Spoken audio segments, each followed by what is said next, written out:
This week on Comic History, Venom cements his legacy and popularity, becoming an anti-hero and vowing to lethally protect the innocent in the iconic and hallmark Venom Lethal Protector.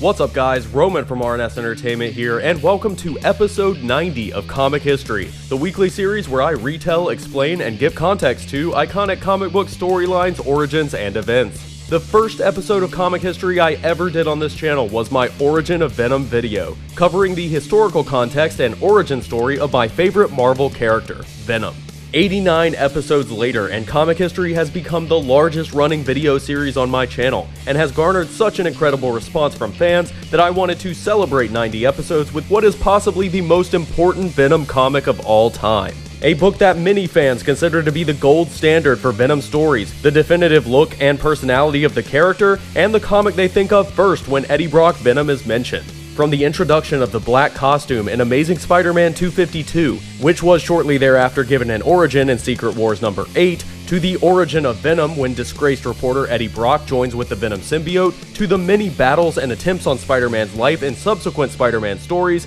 Venom became a massively popular breakout character in the 90s. And following his last conflict with Spider-Man as a Spider-Man villain, which we covered in our Venom Attacks episode of Comic History, Venom is then given his very first solo series, the now classic 6-issue miniseries Venom Lethal Protector, which builds on the previous character development of Eddie Brock as someone devoted to protecting the innocent at any cost, fully embracing the character's inherent anti-hero nature when removed from the singular goal of killing Spider-Man, and introducing the last spawn of Venom and siblings of Carnage in the Life Foundation symbiotes. If you want to see Venom and Eddie Brock's story leading up to this point, make sure to check out the Spider-Man Symbiotes History playlist on my channel, where I have done episodes like this for a ton of Venom's greatest hits. Lethal Protector begins with Venom stopping a violent mugging in an alleyway, brutally chokeslamming the criminal against the wall while proclaiming judgment about his kind, people who do nothing but prey on the defenseless, who bring nothing but misery, pain, and death. Sending the symbiote into the mugger's mouth and nose, Venom suffocates him to death,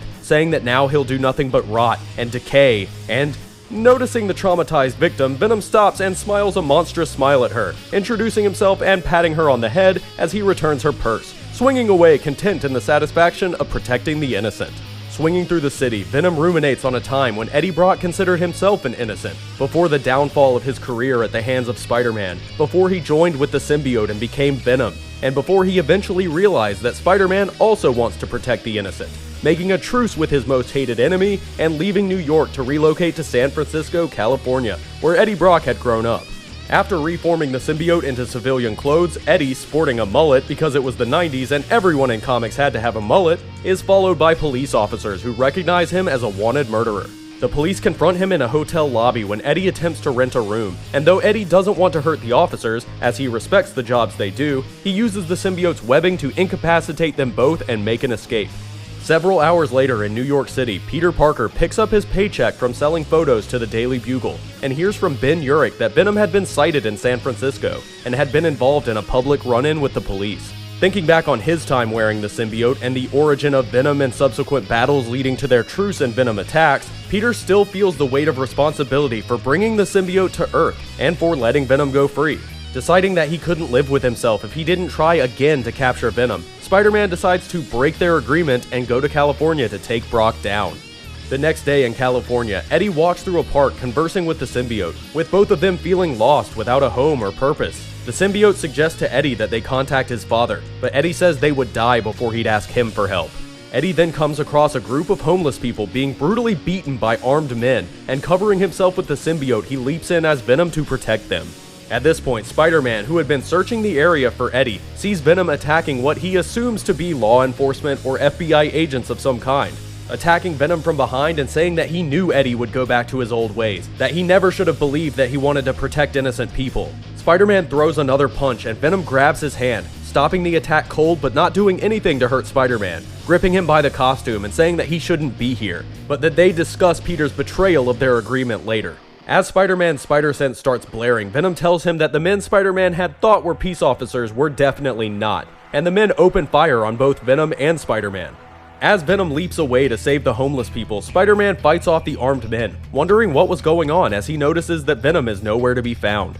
Eddie follows the band of people into the sewers, which eventually open up to mining tunnels, where they tell him that they have a society of homeless people underneath San Francisco, but had recently been attacked multiple times by thugs hired by a man named Roland Treese, who was responsible for the attack in the park as well. Before they can give him any more information, the group is cornered by two diggers, giant mining machines operated by more of Treese's men sent into the tunnels to find and get rid of the people living there. One of the diggers grabs Eddie and prepares to impale him with a diamond drill, but Eddie becomes Venom and fights it off, being blasted in the back by a sonic mining beam from the other. Venom leaps up and punches one of the diggers, toppling it to the ground and sending the symbiote through the cracks in the glass to kill the man inside. The second digger fires his sonic beam at Venom, putting the symbiote in severe agony and pinning him down as the first stands up and smashes Venom into the ground. This creates a giant crack in the floor of the mining tunnel, sending Venom and the digger spiraling into darkness as they fall into a massive open chasm. Landing on what appears to be a street corner, the digger stands and once again tries to kill Venom,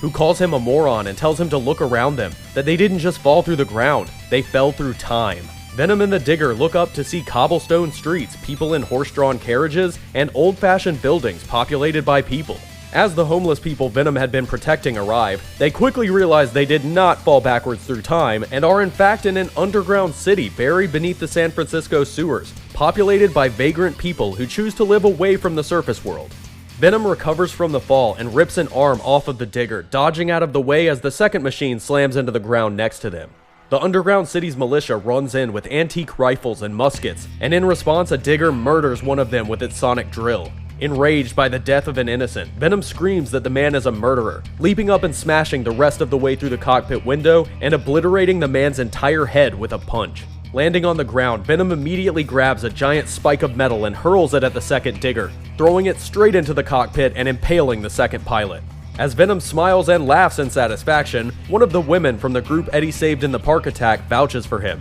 telling everyone how he had fought to protect them from the beginning. At that, Eddie reforms the symbiote into a police uniform, which we've seen him do before in past Venom stories, saying that serving and protecting is what they do. Although at least one member of the militia strongly opposes Venom being welcomed into their community, the head officer says that it will be up to their governing council to decide. Elizabeth leads Eddie through the city, explaining that during the earthquake of 1906, a section of San Francisco had sank beneath the Earth's crust, being covered by rubble and then built over during reconstruction. Decades later, a vagrant had found the underground city, and it became a haven for people in need of a home. Meanwhile, Spider-Man continues his search for Venom, sneaking into the local paper's records and researching Eddie Brock's past, as he had when he learned about Eddie's ex-wife Anne Weying in Venom Attacks. This time, Spider-Man finds the name and address of Carl Brock, Eddie's estranged father, and decides to pay him a visit to get any information that could be helpful in apprehending his son. Down in the underground city, Eddie stands before the council to hear their verdict, and is shocked to learn that although the vote was close, and many in the community do recognize Eddie's heroism, the local preacher, Reverend Rakestraw,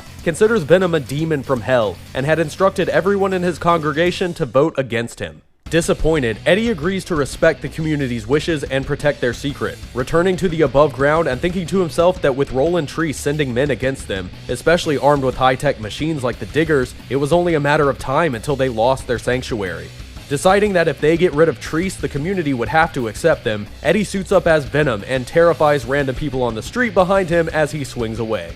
Spider-Man goes to the giant estate of Carl Brock, knocking on the front door as Peter Parker and being greeted by a stern, angry man. When Peter mentions Eddie Brock, Carl slams the door in his face without another word. As Carl Brock walks upstairs, he thinks to himself that the world should just leave him alone and stop intruding on his life. Suddenly, he's confronted by Spider-Man, who suited up and came in through the window demanding to talk to him. Meanwhile, Venom arrives at Treese's corporate headquarters, using the symbiote to rip open the locked doors on the roof and disable all of the laser grid alarms. Crawling across the building's ceiling, Venom makes his way to a room with a large-scale model of the park over the underground city, reading from brochures on the table that Treese is renovating the park for charity. A number of armed security guards shows up to confront Venom, who tells them that until he knows whether their employer is truly evil or not, he can't decide if it's necessary to kill them, and that they could leave now. In response, the men all unload their weapons on Venom, hitting him with a shower of bullets and pushing him back into the display. Popping the bullets out unharmed, Venom beats the guards unconscious and decides to leave for now, as more continue to pile into the room.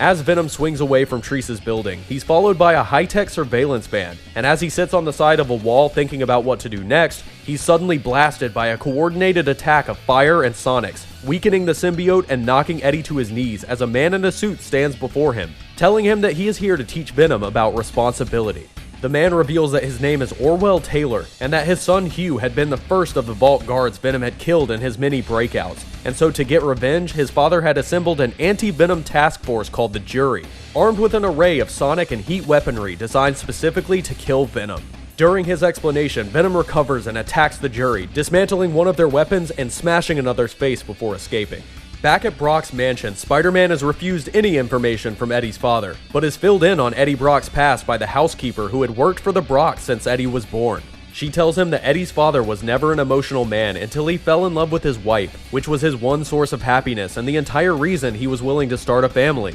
Unfortunately, Eddie's mother died during childbirth, and Carl Brock's ability to feel emotions for others died with her, leaving him a cold, harsh man who, though never abusive or neglectful, had no interest in his son and never showed any affection or pride. Eddie constantly worked hard to gain his father's approval, getting perfect grades in school, excelling in sports to the point of winning multiple awards and medals, but nothing he could do broke through Carl Brock's icy demeanor. In college, Eddie majored in journalism after seeing the press surrounding the Watergate scandal, becoming a crusading reporter and making a name for himself with exclusive interviews with what he thought was the serial killer known as the Sin Eater. When this source proved to be obsessive confessor and schizophrenic Emil Gregg, Eddie's career went up in flames, and his father disowned him entirely in disgrace, ceasing all communication with his son from that day forward. With a new sense of understanding for his former greatest enemy, Spider-Man once again resumes his hunt for Venom. Venom swings to the top of the Golden Gate Bridge, with Eddie and the symbiote discussing the Jury, with Venom acknowledging that Orwell Taylor is right to seek vengeance for the death of his son, which Venom views as an unfortunate necessity in his former quest to kill Spider-Man. Suddenly, Venom is attacked by the Jury, with Venom being overwhelmed by the coordinated barrage of anti-symbiote attacks and not wanting to kill them. Venom uses the symbiote's ability to blend into the environment to evade them, but as he tries to blend into the city's pedestrians, a small metal grenade is thrown under him, exploding in a sonic blast and temporarily incapacitating the symbiote. As the Jury member confronts Eddie and says that the Vault guard Eddie had killed had been his friend, Eddie tells him that if he avenges his friend, many others will die, with the man hesitating as Eddie tells him about the underground colony he's protecting. Eddie uses the quick moment of hesitation to allow the symbiote to recover, becoming Venom and destroying his gun, telling him that his momentary compassion for Eddie's story had bought him his life. A second member of the Jury arrives and attacks Venom, but is then himself attacked from behind by a helicopter sent by Roland Treece, who, following Venom's attack on his company, had decided to make Venom a proposition. Although Venom knows this is a trap, he web-slings up to the helicopter and greets the man who threatens Eddie's newfound community, with Treece saying through a monitor screen that he would rather have Venom with him than against him, offering him a job as Treece's new head of security. Venom is taken to a bunker in the Mojave Desert, making a noose with the symbiote and wrapping it around Treece's employee's neck to ensure that they don't betray him. As Venom is led into a dark corridor, jets of flame blast from the walls, separating him from his captive and pinning him in. A man speaks to Eddie from across the flames, introducing himself as Carlton Drake, head of the Life Foundation, a survivalist organization of which Roland Treece is a board member, and says that Venom will be of great use to them in their latest endeavor. Venom tells him that he'd never help them, but Drake says that it isn't Venom they want, but his children. Drake contains Venom in a sonic cage, and while Venom screams threats at him, he explains that the Life Foundation was an organization that designed high-tech, high-security emergency bunkers for wealthy clients in case of a major world catastrophe. Drake gives his men an order, and a beam is fired into Venom's cage, ripping at the symbiote and putting Venom in severe agony.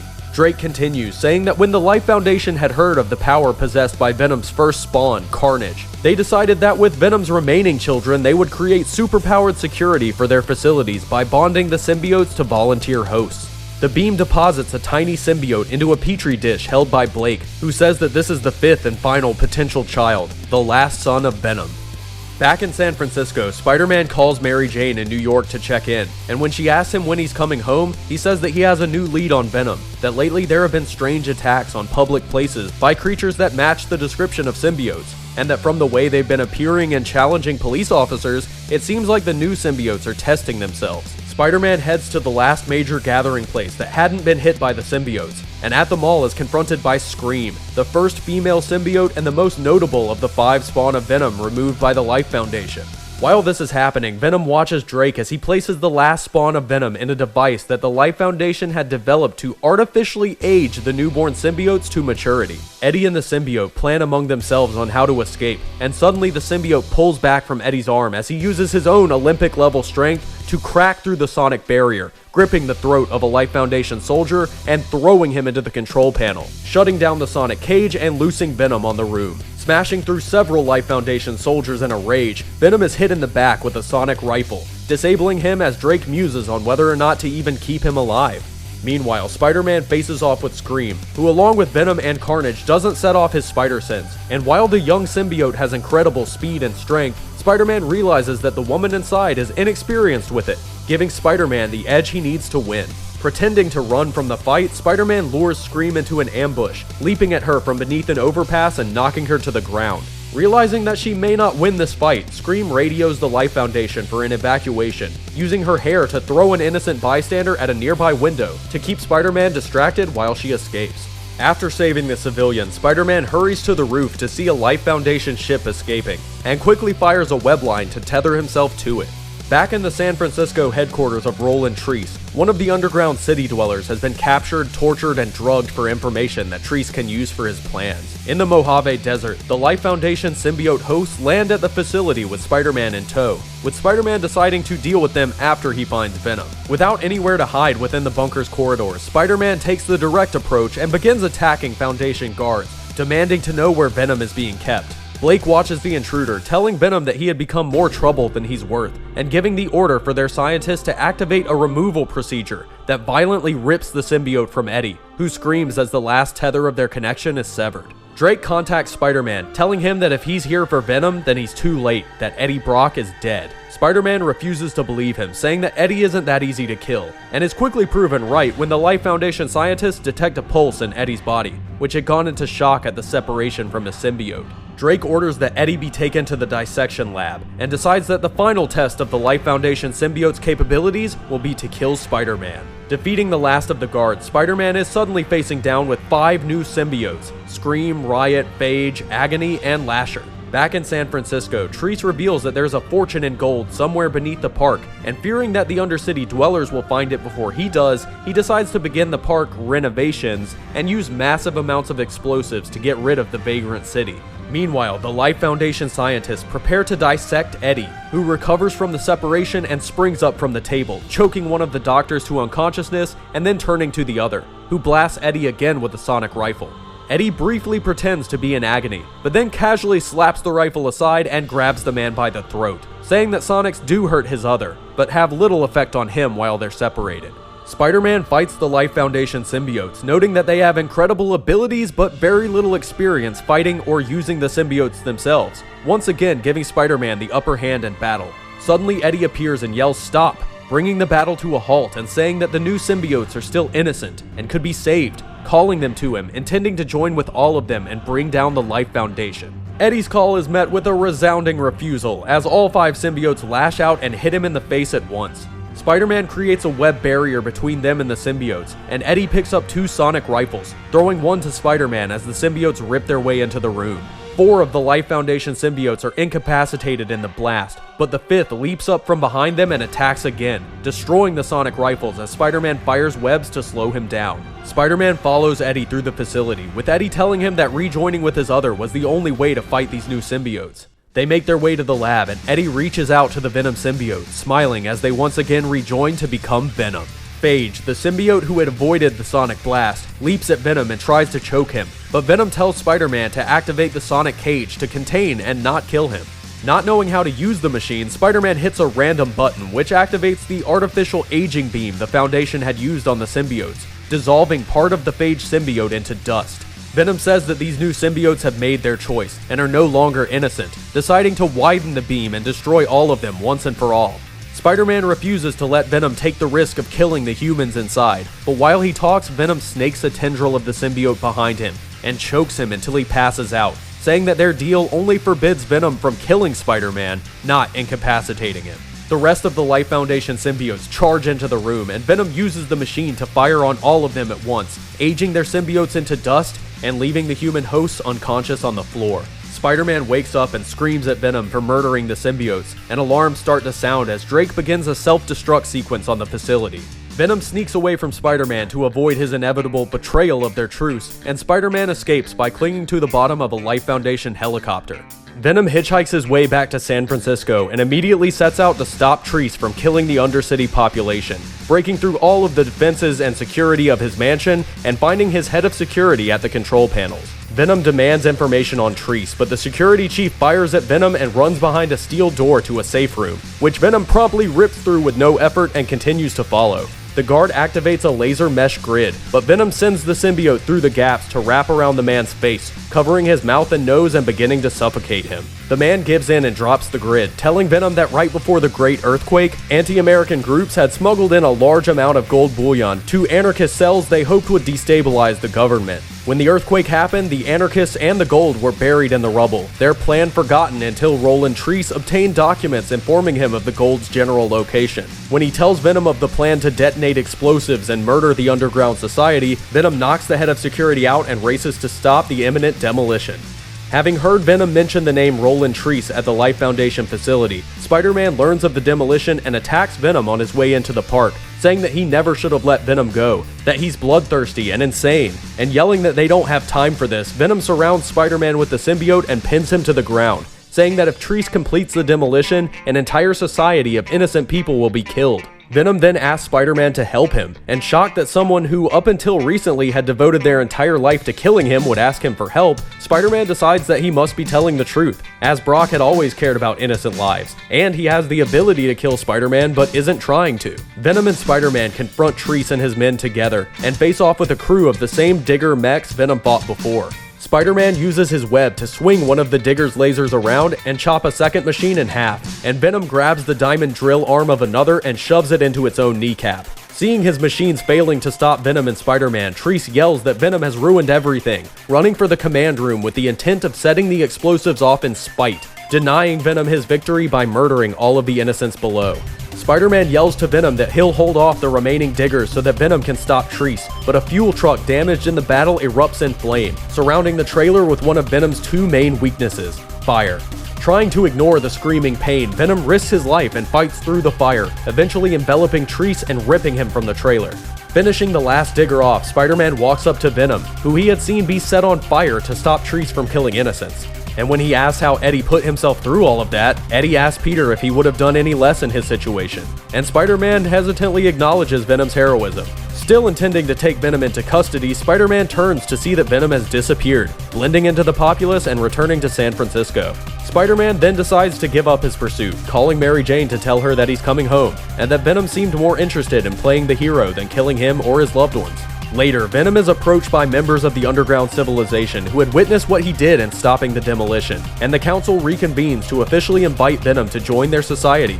to be their neighbor and friend. And smiling, Eddie accepts, saying that he will consider these people and all other innocents to be under his protection, and that anyone who would harm them will have to answer to Venom. And that wraps up Venom Lethal Protector, Venom's first self-titled 6-issue miniseries that cemented his role as an anti-hero, introduced the Life Foundation symbiotes, and led to a number of Venom miniseries to follow, starting with Venom Funeral Pyre, which I will most likely cover in a future episode of Comic History. From growing up in the 1990s during the height of Spider-Man and Venom's popularity, and being introduced to comic books largely as a result of my love for the cartoons and video games of the time, including the Spider-Man animated series, the Maximum Carnage and Separation Anxiety SNES games, and a ton of others, I was always a huge Spider-Man fan, and to me the most iconic and interesting Spider-Man antagonist was always Venom. Getting older and reading more of the actual comics, I associate 90s comic books with 90s Venom and Spider-Man, and although I'm generally more of a fan of 80s comics now, these characters help define what made comic books compelling to me. Along with the flashy costumes, colorful characters, and general superhero genre stuff, the characters' emotional struggles and internal conflicts were always front and center. Venom is a character that has stood the test of time, and to this day, despite multiple revamps, revivals, and host changes, Eddie Brock still remains the quintessential Venom host, and the definitive version of the character that made Venom what he is. My very first comic history episode on this channel was the Origin of Venom, from Spider-Man getting the black costume to his separation and the eventual creation of Venom when Eddie Brock joined with the symbiote and first set out on his quest. And if you like Venom comics or Spider-Man symbiote stories in general, I highly suggest you check out the huge number of episodes I've done so far, all of which can be easily found in the Spider-Man Symbiotes History playlist or the Comic History playlist on my channel. Comic History is my personal favorite video series I've made for you guys, along with the one that has consistently always had a following, and I want to thank all of you for taking this journey with me. We're 90 episodes in and I have no plan on quitting anytime soon. If you enjoyed the video or are a fan of Venom, Spider-Man, or comics in general, make sure to give this video a thumbs up, leave me a comment, subscribe to RNS Entertainment for weekly videos on comics, movies, and more, and if you want to support the channel and what I do, along with get exclusive content and other cool stuff, make sure to check out my Patreon at patreon.com/RNS Entertainment channel. I want to give a big thanks to Drew Miles for being a $10 patron this month, and I will see you all next time.